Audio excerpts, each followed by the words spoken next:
This is Pocket Jesus. He was given to us at registration for annual conference, hopefully for us to carry around with us. The trick is, how often is it going to go through the washer?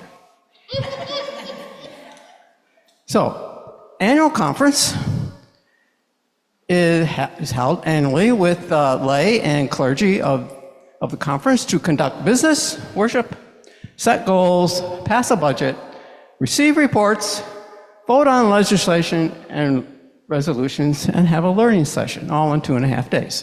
And it is pretty packed full, but there is a lot of downtime too. The theme this year was Believe, See the Glory of God. Source was from John 11. So on Thursday, we heard from the bishop, and he talked about standing before the tombs of our time to step forward in faith, take risk and innovate. Resurrection is happening. The bishop is awesome. I mean, listening to him talk, you really want to get going and do something. So, and that was Thursday. Okay, Friday was the Episcopal address. We're going to focus on celebrating what is going well, recognize where business as usual is no longer an option, embrace necessary shifts but remain faithful, and also one of his focuses is on clergy wellness. In the afternoon, we had some reports, and one of them was on the shared ministries allocation. 100% of this was obtained.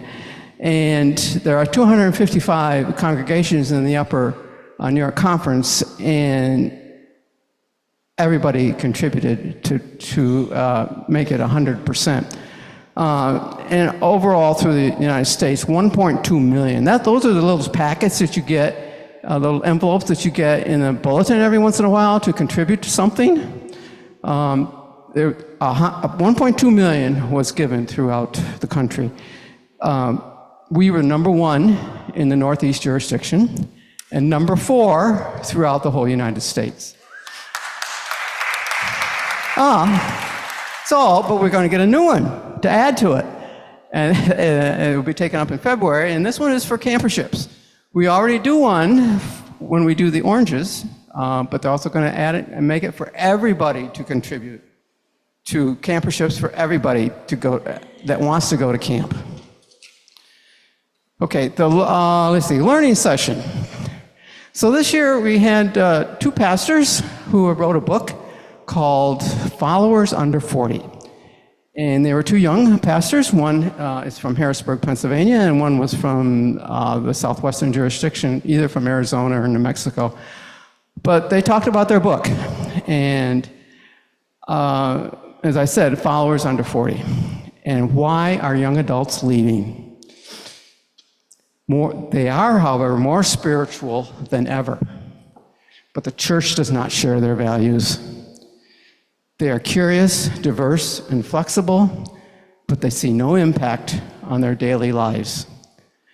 They don't trust organized religion, and they don't trust pastors, except ours. Where's ours? We trust ours. But so we need to go where they are. They're not going to come here. We need to go there. And we need to reimagine how to do that.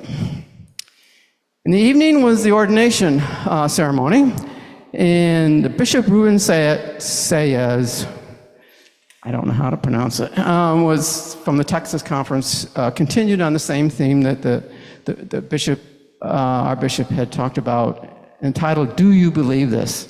And again, talking about the tombs of our time, and we need to resurrect, but resurrection is happening. Okay, so ordination. We ordained 1 deacon. 3 were commissioned as provisional elders, so that means they're on their way, 3-year process to become an elder, and 4 were ordained elders.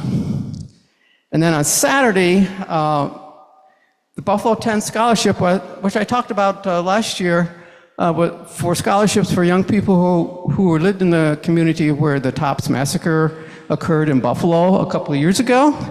And they now provided three scholarships for local students in that area where that massacre occurred. Also talked about remember when we took the INR course, Imagine No Racism course?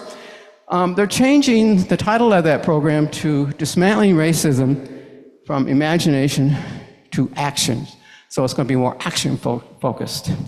And just on a side note, Sarah Miller, I think all of you remember Sarah Miller, contacted me about doing something for their congregation. She goes to Ginghamsburg in the West Ohio, and wanting some information on, they want to do some work on racism, because she wanted recommendations on books.